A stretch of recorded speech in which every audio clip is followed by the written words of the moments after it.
क्या उत्तर प्रदेश में कानून जो है वो दो हिस्से में बंट गया है? एक वो जो रेहड़ी पटरी वालों पर लाठी बनकर टूट पड़ता है और दूसरा वो जो लैम्बोर्गिनी के शीशों से टकराकर वापस लौट आता है। कानपुर में लैम्बोर्गिनी वाली घटना में कम से कम यही लग रहा है। एक तेज रफ्तार गाड़ी आती है, 6 लोग कुचल जाते हैं, सड़क पर चीख पुकार मच जाती है, गिरफ्तारी की मांग लोग करते हैं, आरोपी को लोग तुरंत पहचान लेते हैं। लेकिन इसके बाद जो हुआ वो खाकी के इकबाल पर सवाल खड़ा कर रहा था, क्योंकि रसूखदार तंबाकू कारोबारी के बेटे शिवम मिश्रा ने अपनी तेज रफ्तार कार से 6 लोगों को रौंदा था। लेकिन इसके बाद पुलिस जो है वो इसके घर जाती है और आधा घंटा, है भैया दरवाजा खोल दो, बाबू दरवाजा खोल दो, पुलिस आई है, कोऑपरेट कर दो। वो आधे घंटे तक दरवाजा खटखटाना यूपी पुलिस की साख को दुनिया के सवालों में घेर रहा था। लोग पूछ रहे थे कि भाई साहब, यूपी में कानून की ताकत जो है वो गाड़ी, कीमत और ऊंची घर की दीवारों से तय होती है। और जब भीड़ ने आरोपी को पहचान लिया था तो पुलिस ने अज्ञात के खिलाफ एफआईआर क्यों लिखी? मतलब मोतियाबिंद हो गया था या सत्ता के पैसे की चमक ने आंखों को चौंधिया दिया था? क्या रसूखदार के घर का दरवाजा पुलिस की हिम्मत से बड़ा हो गया? ये सवाल उठ रहे हैं और उठने भी चाहिए। जो पुलिस वाले अपराधी के घर पहुंचकर दरवाजा एक बार लात मार कर तोड़ देते हैं, जिनको देखकर सामने अपराधी की पैंट में पेशाब हो जानी चाहिए, वहां पर जब एक रसूखदार के घर के बाहर पुलिस एक लाचार फरियादी की तरह नजर आई, जब वो आधे घंटे तक दरवाजा ठक ठक ठक ठक ठक ठक ठक ठक करती रही, बाबू भैया खोल दो, तो यूपी पुलिस की इस दुर्दशा को देखकर लोगों को शर्म आ गई। यहीं से सवाल उठा कि भैया जो ये अंदर से मेहरबानी करे कुंडी खोल दो वाली घटना चल रही है, क्या ये दो कानून को दर्शा रही है? अमीर के लिए अलग, गरीब के लिए अलग। आधे घंटे की इस लंबी दस्तक ने यूपी पुलिस की जो किरकिरी करवाई उसकी भरपाई करना नामुमकिन सा है। पुलिस बाहर किसी मजबूर की तरह खड़ी थी और अंदर से जवाब नहीं मिला तो लौट आई। हालांकि इसके बाद पुलिस कमिश्नर रघुवीर लाल ने यह कहकर मामले को शांत करने की कोशिश की कि जांच पारदर्शी है, कानून बराबर है। लेकिन जनता जो है वो कह रही कि साहब देख लिया आपका, अगर बंगला बड़ा हो और रसूख मजबूत तो कानून गेट के बाहर अपनी बारी का इंतजार करता रहता है। मतलब बहुत दुख हो रहा है हमको ये कहते हुए। और आज यूपी प्रशासन से हम कहना चाहते हैं कि आप अपने इकबाल को इतना बुलंद करते थे, आज आप समझिए कि ऐसी लाचारी अपराधियों के हौसलों को बुलंद करती है, आम आदमी के मन में व्यवस्था के प्रति नफरत पैदा करती है कि अपराधी जो है वो अपनी मर्जी से कानून चलाएंगे। और ये सिर्फ दरवाजा खटखटाने को लेकर नहीं है, सवाल उस बात को लेकर भी है कि जब भीड़ ने पहचान लिया था तो पुलिस के लिए शुरुआती एफआईआर अज्ञात क्यों रही? इस पूरे मामले में पुलिस की मंशा पर सबसे बड़ा प्रहार उसकी शुरुआती एफआईआर थी, जिसमें आरोपी को अज्ञात बताया गया। चश्मदीद गवाह खड़े थे, गाड़ी का नंबर चीख चीख कर मालिक का नाम बता रहा था। भीड़ पर लोगों ने पहचान लिया था, लेकिन फिर भी पुलिस ने नाम नहीं लिखा। बाद में मीडिया ने प्रेशर बनाया, लोगों ने हंगामा किया, तब पुलिस कमिश्नर कहते हैं कि भैया सीसीटीवी फुटेज, प्रत्यक्षदर्शी और वीडियो साक्ष्य के आधार पर शिवम मिश्रा ड्राइवर था, नाम जोड़ दिया गया। लेकिन सवाल फिर वही है कि वो शुरुआत में देरी का मकसद क्या था? अज्ञात पर मुकदमा दर्ज करना पुलिस की टेक्निकल भूल थी या रसूखदारों को कानूनी लाभ देने की सोची समझी कोशिश? तो कानून के जानकार समझते हैं कि शुरुआती एफआईआर में नाम ना होने से आरोपी को बाद में अदालती कार्रवाई के दौरान पहचान परेड और साक्ष्यों की सत्यता जैसे तकनीकी मुद्दों पर लाभ मिलता है। और जब कमिश्नर खुद मान रहे थे कि शिवम ही ड्राइवर था, तो फिर थाने की उस रात की चुनिंदा खामोशी की जवाबदेही कौन तय करेगा? यह अज्ञात शब्द उन 6 घायलों के जख्मों पर नमक छिड़कने जैसा था। और सवाल इसीलिए कि रसूखदार घराने के फोन कॉल से कानपुर पुलिस की कलम की स्याही सूख गई थी या लक्ष्मी जी भारी पड़ गई थी? फिर बाउंसरों का दखल, यहां भी खाकी के इकबाल को चुनौती देना था।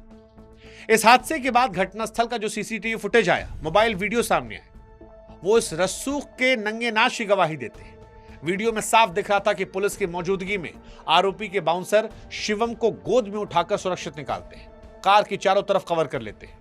अब वर्दी का इससे बड़ा अपमान क्या होगा कि सरकारी रक्षक खड़ा हो, प्राइवेट गुंडे जांच में बाधा डालते हुए आरोपी को रेस्क्यू करके ले जाए।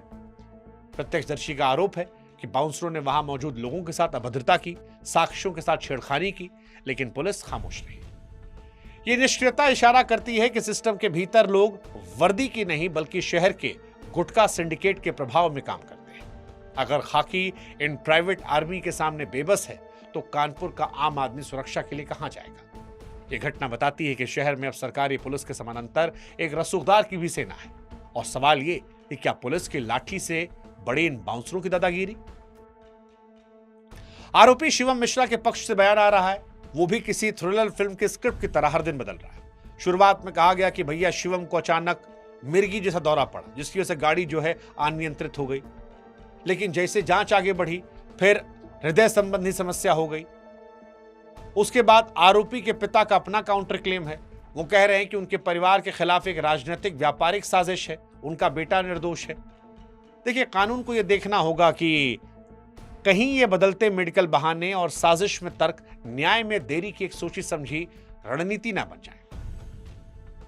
और ये दौरा या कार्डिक अरेस्ट तभी सक्रिय होता है जब निर्दोष आदमी पर गाड़ी चलाई जाती है। दबाव मीडिया की तरफ से है, इसीलिए शायद पुलिस कमिश्नर कह रहे हैं कि जांच सही होगी।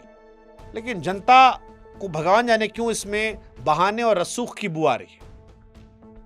वैज्ञानिक और फॉरेंसिक जांच के बिना इसे किसी भी दावे को स्वीकार करना उन पीड़ितों के साथ क्रूर मजाक होगा जो अस्पताल में जिंदगी और मौत की जंग लड़ रहे हैं। और एक सवाल जो हमारे मन में आता है कि यूपी में क्या बुलडोजर का इंजन जो है वो गरीब की झोपड़ी देकर गरजता है?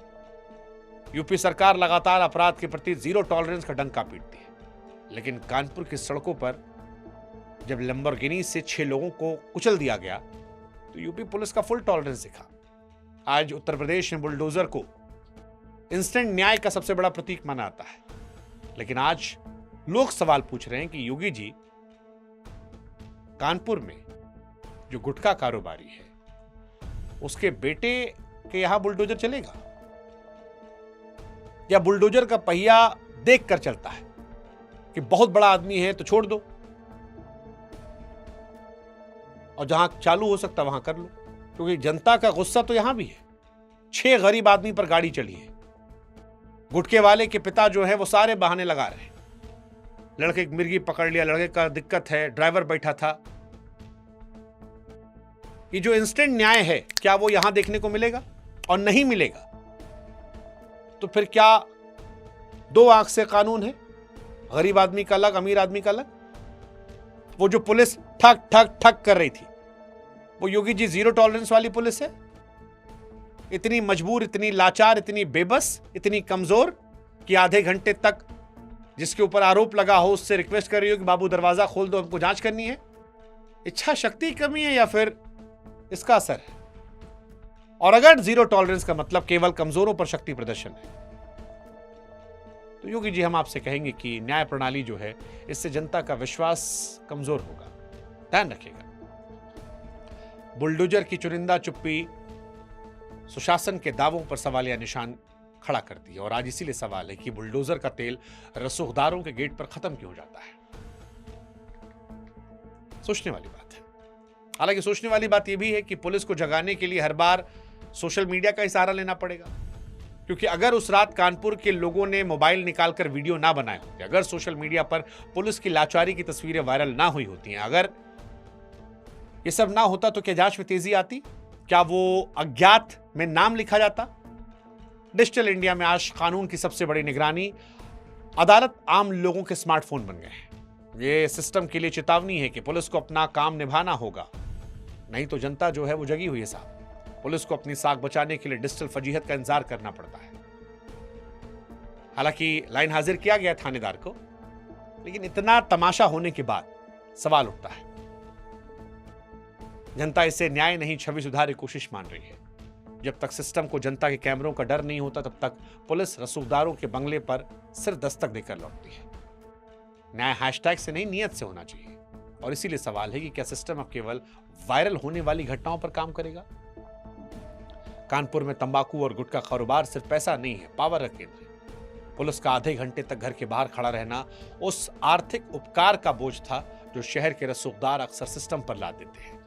आर्थिक ताकत सिर्फ बाजार तक सीमित नहीं होती, वो सिस्टम के गलियारों में भी रास्ता बनाती है। कानपुर में गुटखा थूकने पर जुर्माना लगाने वाली पुलिस इंसानी खून बहने पर दरवाजा खटखटाकर तबीयत पूछने आती है। ये सिंडिकेट इतना मजबूत है कि कानून की धाराएं सामने बौनी पड़ रही है।